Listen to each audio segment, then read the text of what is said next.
battle is more full of names than yours.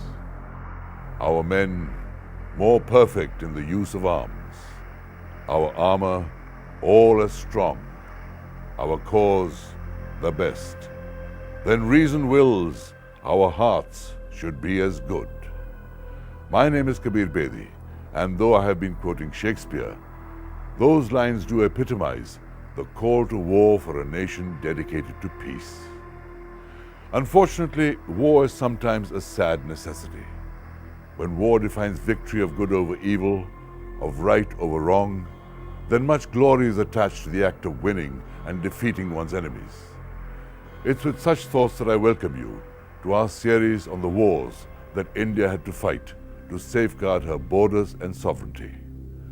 Today we begin with the first in a series of shows on the tales of war and the Indian soldier, of guns and glory.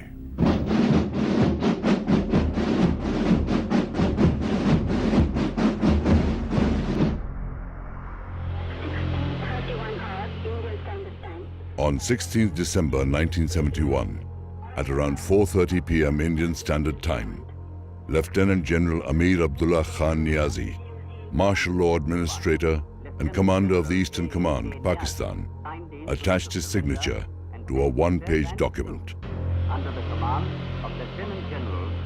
A minute later, Lieutenant General Jagjit Singh Arora, General Officer Commanding-in-Chief of the India and Bangladesh forces in the Eastern Theatre, countersigned the instrument of surrender. Signed the instrument of surrender and placed himself and 1,500 kilometers away, Prime Minister Indira Gandhi announced India in makes a final Parliament, commitment to the people. Dhaka is now the free capital of a free country. The applause was deafening and prolonged. In one swift war, India achieved its biggest military and diplomatic victory ever. Pakistan stood dismembered and humiliated. With the signing of that instrument of surrender, Bangladesh became a reality. Pakistan lost what was then called East Pakistan, and with it, almost 20% of its landmass and more than 60% of its population. But how did this war between India and Pakistan come about? Just 6 years since the last one. And how did it end in just 13 days? And why did India take such great risk of international censure and send in its troops to invade East Pakistan?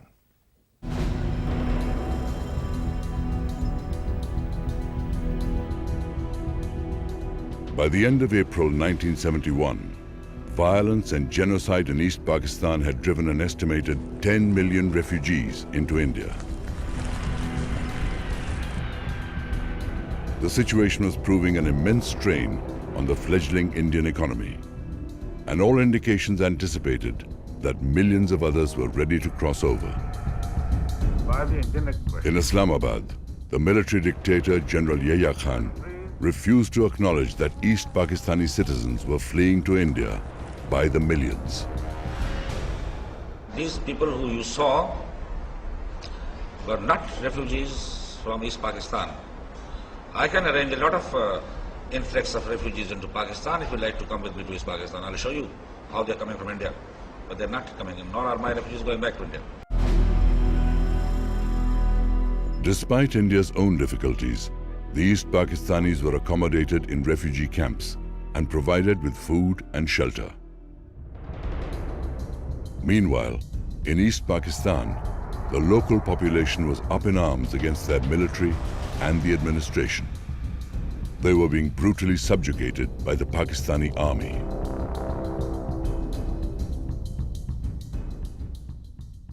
Indira Gandhi was aware that events were hurtling towards a situation when India might have to intervene more directly and more forcefully.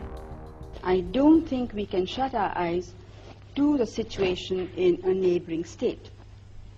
I think, and I personally think that most of the world believes this, so they may not be willing to say it out openly, that Pakistan as it existed can never be the same again.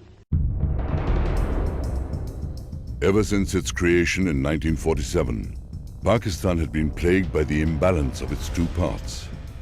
More than 1,500 kilometers of Indian soil separated West and East Pakistan. Both parts shared a common religion, but were divided by distance, culture, language, and economics. West Pakistan was many times larger in size and had the nation's capital. But East Pakistan accounted for 75% of the population. West Pakistan monopolized the civil services, the armed forces, and the diplomatic corps. East Pakistan accounted for 75% of all exports and foreign earnings, yet only received 30% of all imports and investments. West Pakistan was the ruler and East Pakistan the producer of goods. In the 23.5 years of its union, West Pakistan treated East Pakistan as its colony.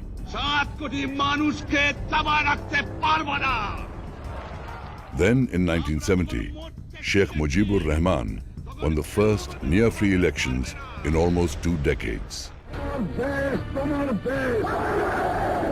The elections were held in December 1970, and Sheikh Mujibur Rahman, who was from East Pakistan, and his Awami League got a clear majority, with 167 out of 313 seats in Pakistan's national parliament, and an overwhelming 298 out of 310 seats in the provincial assembly. By every measure, Sheikh Mujibur Rahman had earned the right to become the next Prime Minister of Pakistan and form its government. I am representing the people of Bengal. Legally, morally, I am the man who can govern this country. The military junta, headed by General Yahya Khan, loathed to see this happen. They preferred the West Pakistani leader, Zulfikar Ali Bhutto, over Mujib. On the 1st of March 1971, after attempts to find a compromise failed, General Yahya Khan announced an indefinite postponement to the opening of Parliament. In retaliation, Sheikh Mujib called a general strike the next day.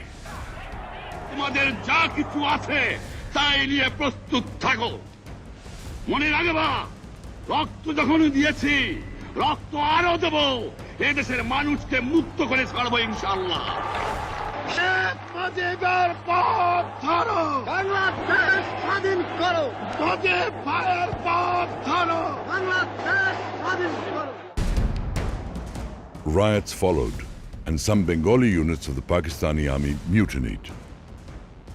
On March 25th, the martial law administrator of East Pakistan, Lieutenant General Tika Khan, received orders from Rawalpindi, West Pakistan, to sort things out.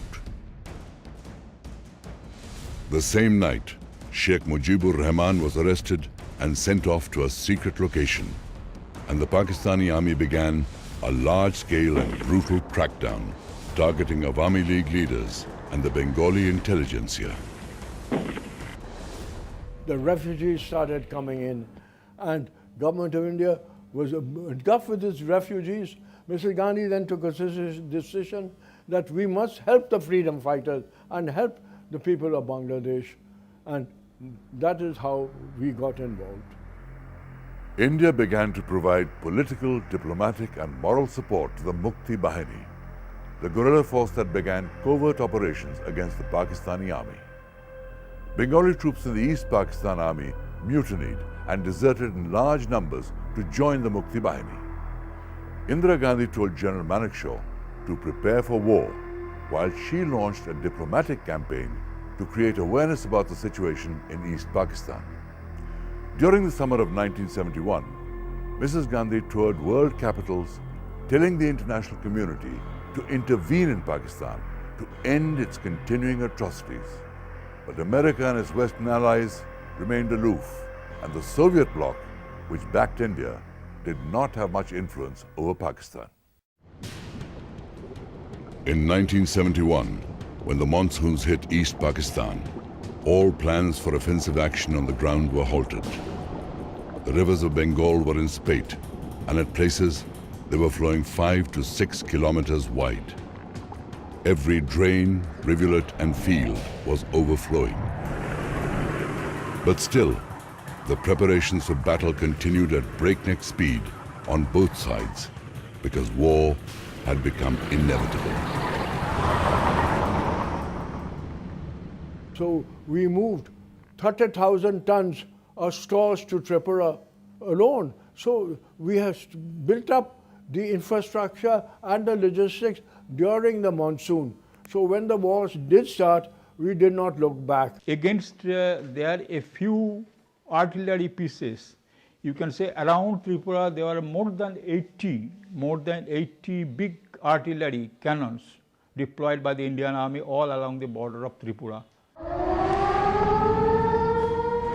On December 3rd, 1971, at 5:45 p.m., Pakistan launched preemptive airstrikes on forward Indian air bases. Srinagar, Avantipur, Pathankot, Uttaralai, Jodhpur, Ambala and Agra. India and Pakistan were once again at war, an incredible third time in less than 25 years. Pakistan launched a full... In a radio broadcast shortly before midnight, Prime Minister Indira Gandhi addressed the nation. The war in Bangladesh has become a war on India. Taking advantage of the full moon on the night of December 3rd, 1971, a second wave of Pakistan Air Force came bombing and strafing the Indian airfields. Both these attempts were so clumsy that not one Indian aircraft was lost on the ground.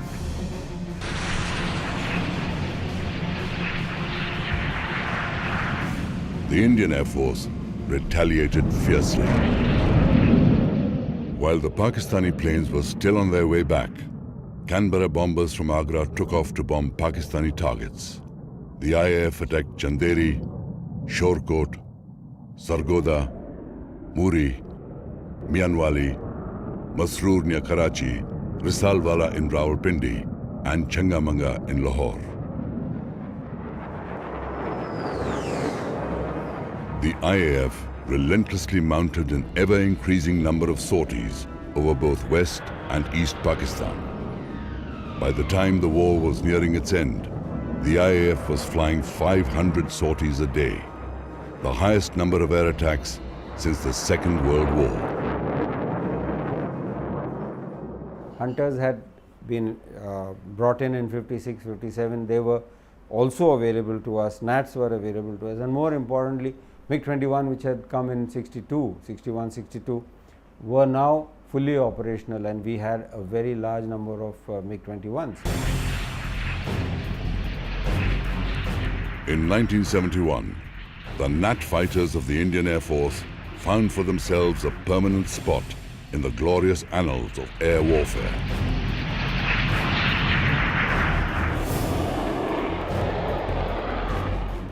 And the most memorable of all Nats was flown by Flying Officer Nirmaljit Singh Sekhon of the number 18 Flying Bullet Squadron. Flying from Srinagar on December the 14th, Sekhon single-handedly took on 6 Pakistani F-86 Sabres.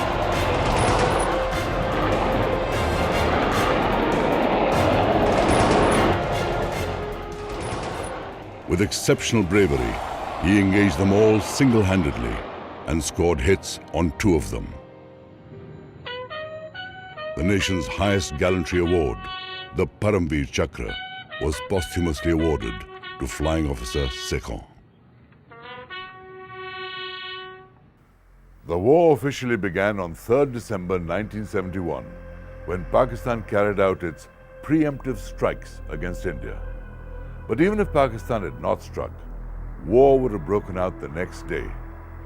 Prime Minister Indira Gandhi had already given the nod to General Manekshaw to commence operations on the 4th, but Pakistan claimed for itself the tag of aggressor.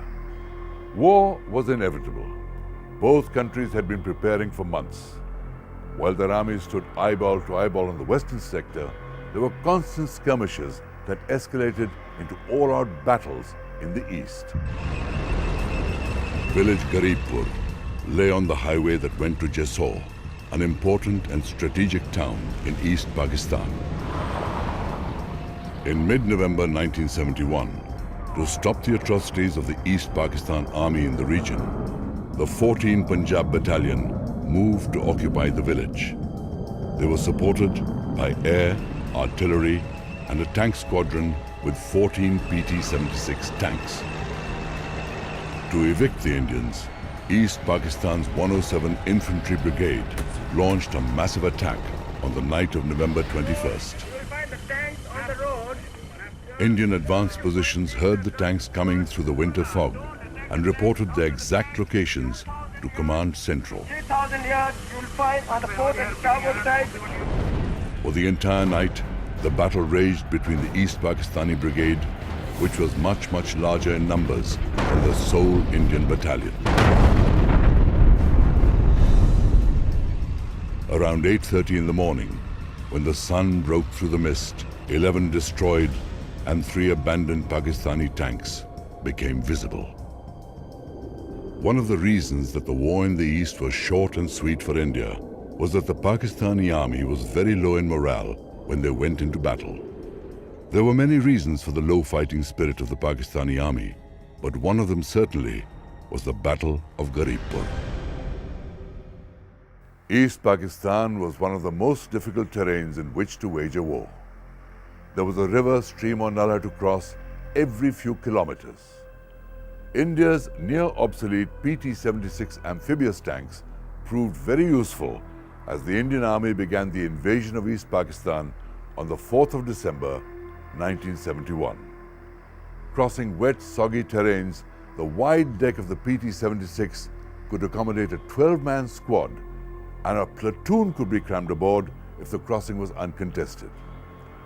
But let's shift focus to the western sector once again, on the night of 4th December, when, in the cloak of darkness, 59 Pakistani tanks approached Boundary Pillar 638 in Rajasthan.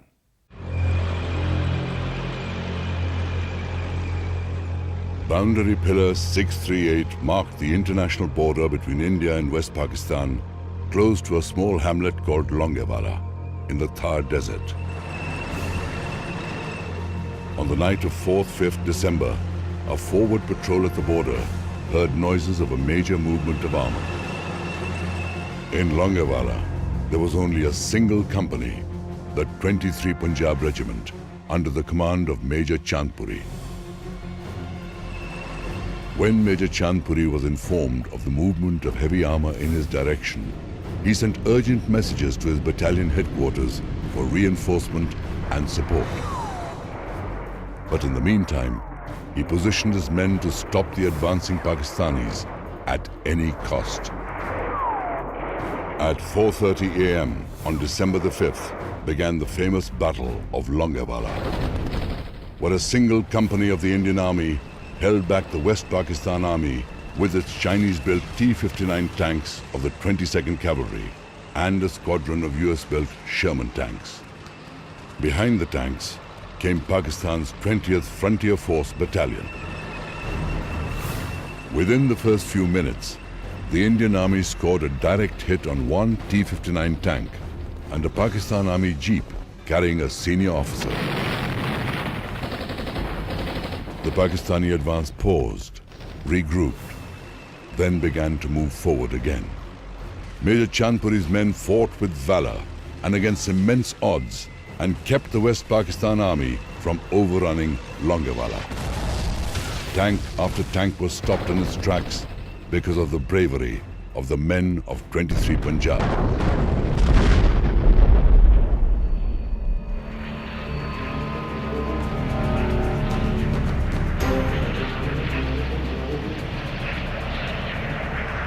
As soon as day broke, hunters of the IAF, flying in pairs from Jaisalmer, joined the battle.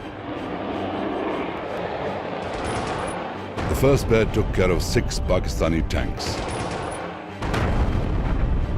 In the meantime, ground troops and artillery units began arriving, reinforcing Major Chandpuri's brave men. the Pakistani armor panicked and, abandoning all war discipline and their own battle plan, began to run helter-skelter to avoid being blown up.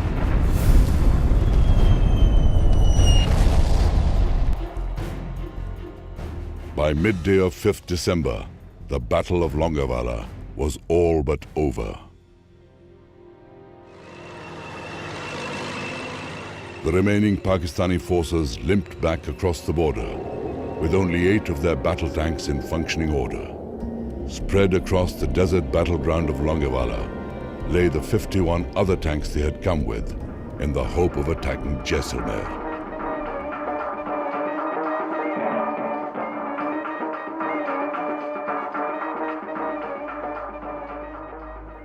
For months before the war broke out, West Pakistan had been secretly sending reinforcements to East Pakistan using commercial Pakistan International Airways flights that flew via Colombo.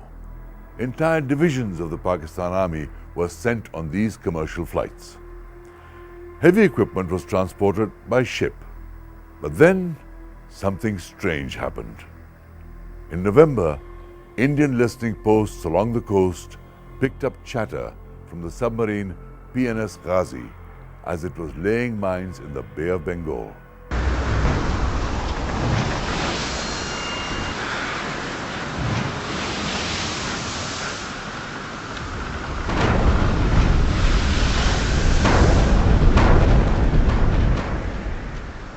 In the War of 1971, Pakistan lost half its navy, a quarter of its air force, and a third of its army. And I quote these figures from Pakistani sources. My name is Kabir Bedi, and I welcome you to our second episode of Guns and Glory, where we continue with the War of 1971, considered the most glorious war fought by India.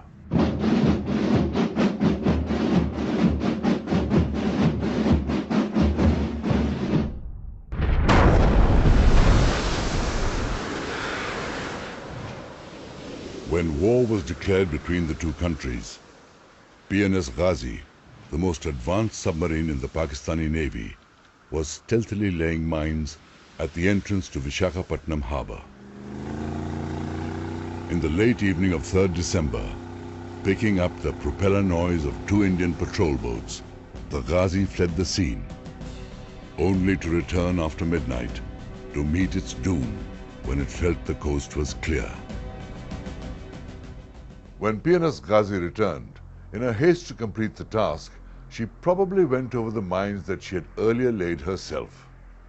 2 simultaneous explosions were heard from the shore, and PNS Ghazi sank to the seabed with all hands on deck. The Ghazi became the first naval casualty of the war without a shot being fired at her. After Ghazi sank, they could not supplement from west because we had inflicted enough damage to their fleet in west. Unlike all previous wars since independence, this one in 1971 saw naval guns boom in anger on both sides of the subcontinent, and the Indian Navy came out very decisively on top. The most daring attack carried out by the Indian Navy was executed on the 4th of December 1971, when 3 Indian gunboats sped towards Karachi harbour, each carrying 4 Styx missiles on board. Pakistan's naval headquarters was based at the historic and strategic port of Karachi, and it was here that almost their entire fleet was concentrated. Karachi was Pakistan's main port for foreign trade, and a blockade of the harbour during the war had to be avoided at any cost. So Karachi was very well guarded, both at sea as well as from the air, with 2 airfields in close proximity. That was the main support base for Bangladesh. That means all kinds of food items, military equipment, supplies, they used to go from Karachi to Chittagong. The plan to strike Karachi had been plotted in detail and well in advance. It was already night when war was declared on the 3rd, and the Indian attack took place on the 4th. 3 missile boats were towed to a point south of Karachi harbour from where they were to launch their attack. From that point on, communications were to be in Russian that the Indians spoke to confuse Pakistani eavesdroppers.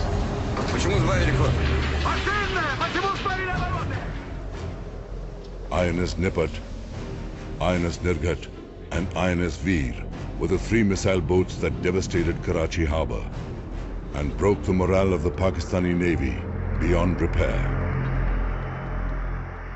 The orders were that once we are 60 miles south of Karachi, at that time the missile boats will enter that zone and carry out the attack. Operation Trident began on the afternoon of 4th December when 3 missile boats named the Killer Squadron began their northward run towards Karachi.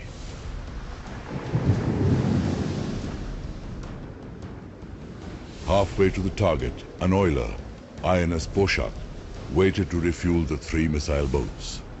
A 4th missile boat, INS Vidyut, followed at a safe distance and was to be used in case of a Pakistani counterattack. 70 miles south of Karachi harbour, the first target was located. Pakistani destroyer Khyber was on patrol duty, but did not detect the low-lying missile boats bearing down on Karachi. At 22:45 hours Pakistan time, the first missile fired by the Indian Navy's Nirghat struck PNS Khyber. The moment we locked on, I pressed the button and the missile took off. And it was about, I think at that time, about 17.5 to 18 nautical mile away from us. The missile went and went, and suddenly there was a big flash right ahead of us. That means the missile had hit. Khyber sent out an emergency transmission saying it had been attacked by enemy aircraft. At 22:49 hours, the second missile, fired by INS Nirghat, struck Khyber. When the second missile went off, it hit the target right in the center, and it broke it into 2 pieces like this, right? It went off like this. Earlier it was a one single echo, it became 2 echoes. And within minutes, the Pakistani warship had dropped off the radar as it entered its grave in the Arabian Sea.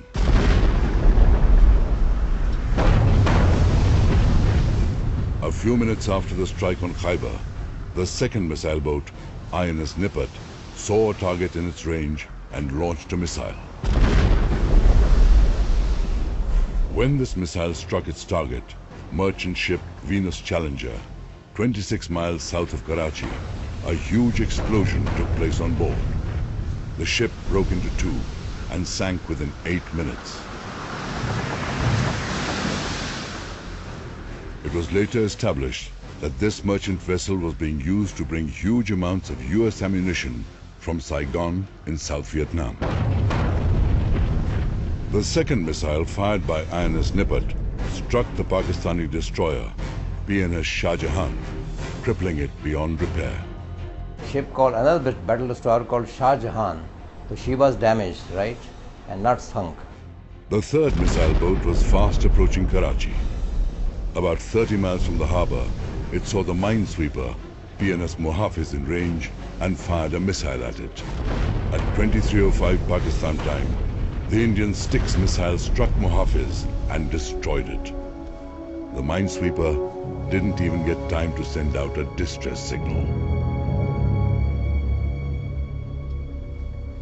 Detecting no other floating targets, the Indian missile boats now sped on towards Karachi. 14 miles out at sea, INS Nipat, for the first time in history, fired a ship-to-ship missile at a shore target. At 1 minute to midnight, the Styx missile hit a giant oil tank at Karachi port. The fire that spread was so devastating, it soon engulfed other tanks in the area. And then there was a huge explosion that lit up the entire sky. I remember there was a big, huge fire off Karachi, as if the sun had risen there. There was so much of fire was there.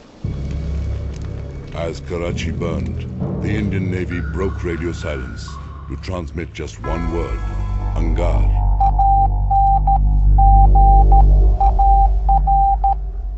code word to tell Naval Headquarters that Operation Trident had been carried out successfully.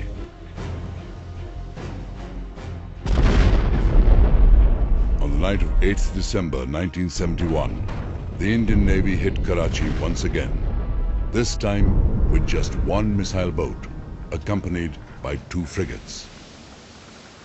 Many ships of the Pakistan Navy, as well as merchant ships of various nationalities, were huddled in the harbour, afraid to venture out to sea.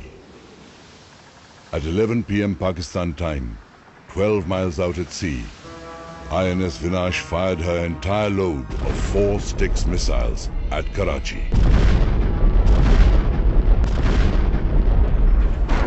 The first missile hit one of the few surviving big oil tanks in the harbour. The second missile hit the British merchant vessel Harmattan, while the third hit the Panamanian-registered Gulf Star. The fourth and final Styx missile fired by INS Vinash hit the Pakistan Navy's oil tanker, PNS Dhaka. By this time, Karachi was again in turmoil and panic. As the fires began to spread, oil tanks in the harbour began to blow up, one after another, in a chain reaction of fireballs. In the meantime, the Indian Air Force had also joined the party and started bombing targets in and around Karachi. In their panic and confusion, the defenders of Karachi fired on a Greek vessel, Zoe, sinking it in Karachi harbour. The Pakistan was so stunned with this attack that all their warships, they had to take shelter in the Karachi harbour. While the Indian Navy scored very heavily against the enemy, there was one glimmer of hope for the Pakistani Navy. Their newly acquired Daphne-class submarine, PNS Hangor, sank frigate INS Kukri, the only warship ever lost by the Indian Navy. 18 officers and 176 sailors went down with the Kukri. Survivors recount how a calm and composed Captain M.N. Mullah, in the highest traditions of the Navy, decided to go down with the ship, sitting on his captain's chair on the bridge. For his gallantry, Captain Mullah was posthumously awarded the Mahavir Chakra. While the Indian Navy was winning laurels for itself, the land war raged on both fronts. In the West, Pakistan had hoped for quick gains with their preemptive airstrikes and their dependence on US and Chinese-built tanks to smash through Indian defenses. But their entire offensive got bogged down due to heroic Indian soldiering and bad Pakistani leadership. In the eastern sector, the strategies they adopted were the opposite. While India went in for a quick invasion, the Pakistani army dug itself into well-fortified towns. It was Pakistan that officially began the war, but once it saw that the tables had turned, it desperately wanted the international community to intervene, to force India to the negotiating table. So India needed quick and decisive results. Commanders of the Indian Army were given 15 days to take Dhaka.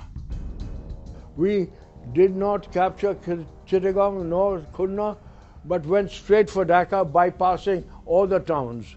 So that was our plan.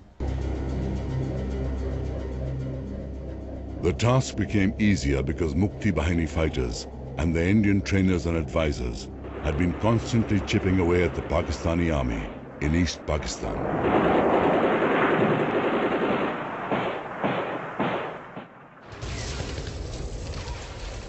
The Border Security Force, the BSF, played a major role in the 1971 Indo-Pak War. From its build-up to the final mopping up operations after victory. During the first beginning of the war, we were engaging our enemies, that is the Pakistan army in Bangladesh, with small arms like rifles, LMGs, small 2-inch mortars we call it, or 3-inch mortars like that. The Border Security Force was engaged first in independent operations, then under direct army command. From October 1971 onwards, the BSF were ordered to dominate the border and establish bridgeheads from where the Indian offensive would be launched when the time came. Right in front of Akhaura in Tripura, the Pakistan Army had deployed a medium artillery cannon, and they were shelling on Agartala town. So my aim was to neutralize that cannon. So for that I took the permission from my headquarters and also from the army. I, along with the 15 Mukti Bahinis, we attacked that cannon and then we destroyed it, and there was one Pakistan Army soldier who was killed and 2-3 were injured, and they fled away, and ultimately we got the gun and we recovered it. From the 3rd of December onwards, the Indian Army began its swoop into East Pakistan through multiple thrust points. From the east, through Tripura, 4 corps hammered through the outer crust of Pakistani defense and moved into the heartland of East Pakistan. An improvised force named Kilo Force struck in a southern direction. Their objective was to take Chittagong. From the south, an amphibious thrust went for Cox's Bazar to cut off an escape route for the Pakistani army through Burma. The 8th Mountain Division was tasked with taking Sylhet. 2 corps came in from West Bengal through Jessore and Khulna. 33 corps came in from the northwest through Dinajpur and Rangpur. The Indian Army's strategy was to bypass other fortified towns and take control of the heart of East Pakistan, Dhaka.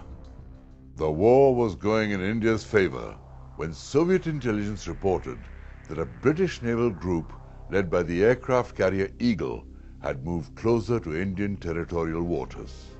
Earlier, Indian intelligence had intercepted an American message indicating that the US 7th Fleet was steaming into the war zone.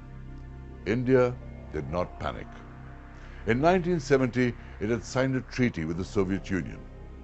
Now, Delhi quietly sent a message to Moscow to activate the secret provision of the Indo-Soviet Security Treaty, by which Russia was bound to defend India in case of any external aggression.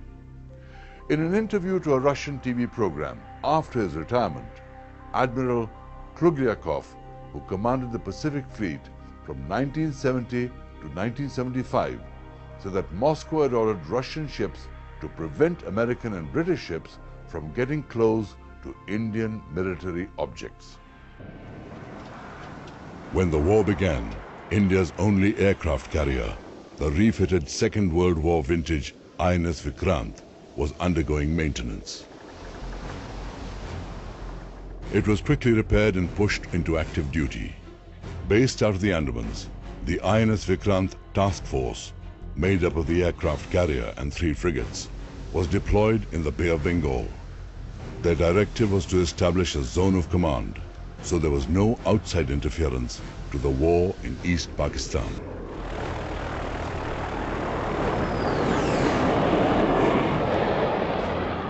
From the 7th of December onwards, INS Vikrant, the Indian Navy's sole aircraft carrier, joined the war by attacking the coastal targets of Chittagong, Cox's Bazar and Barisal.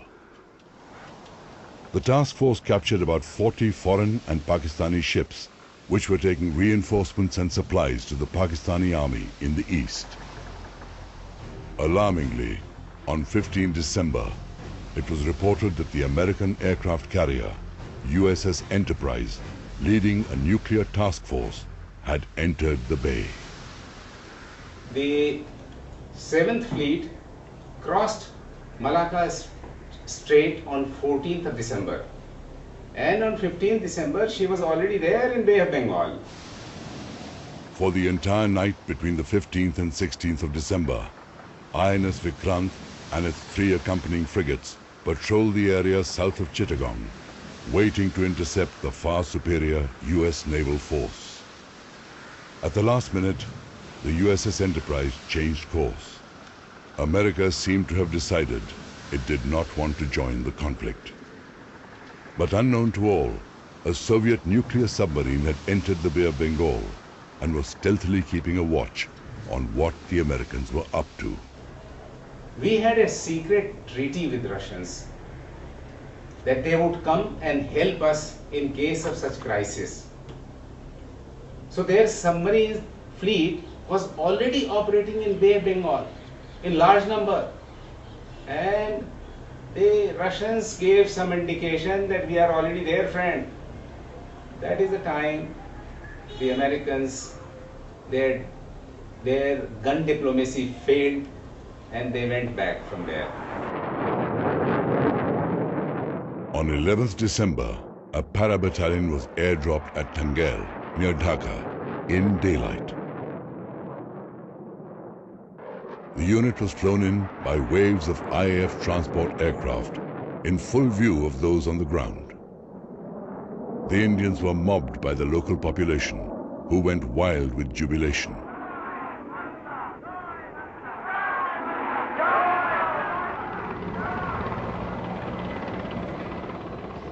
Next day, further reinforcements and supplies were flown in. The Paras had cut off the rear line of Pakistan Army units along the Jamalpur-Maimansingh axis. By the 14th of December, the Indian Army troops were on the outskirts of Dhaka. The IAF dominated the skies and the Indian Navy controlled the seas. But in many cantonments and fortified towns across East Pakistan, the Pakistani armies had dug themselves in solidly. Their aim was to drag the war on and on. So something dramatic had to be done. Some singular signal had to be sent that would break the camel's back. The Pakistani army in the eastern sector was about 100,000 strong, and they had ammunition and supplies to carry on the war for many more days.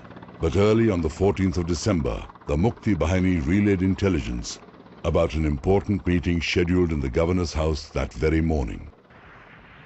4 MiG-21s from the number 28 Squadron from Guwahati were tasked with attacking the governor's house. This information was kept strictly on the basis of need to know. So these pilots got airborne from there, and since adequate maps were not available of that area, the exact position of the governor's house was located from a tourist map. The governor was so traumatized that he resigned right then and there and rushed to the Intercontinental Hotel to seek shelter under the UN flag. From that moment on, the Pakistani civil administration in the East ceased to exist.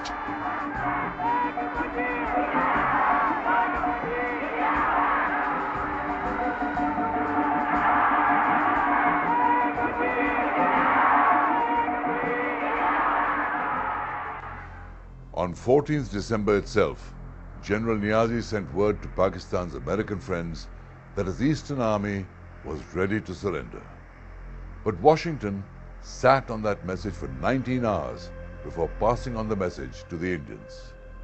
Why they did that is for them to answer. But the fact is that on 16 December 1971, the guns finally fell silent. The Indian Army had forced the surrender of 93,000 Pakistanis, given birth to the new nation of Bangladesh, and walked away with glory.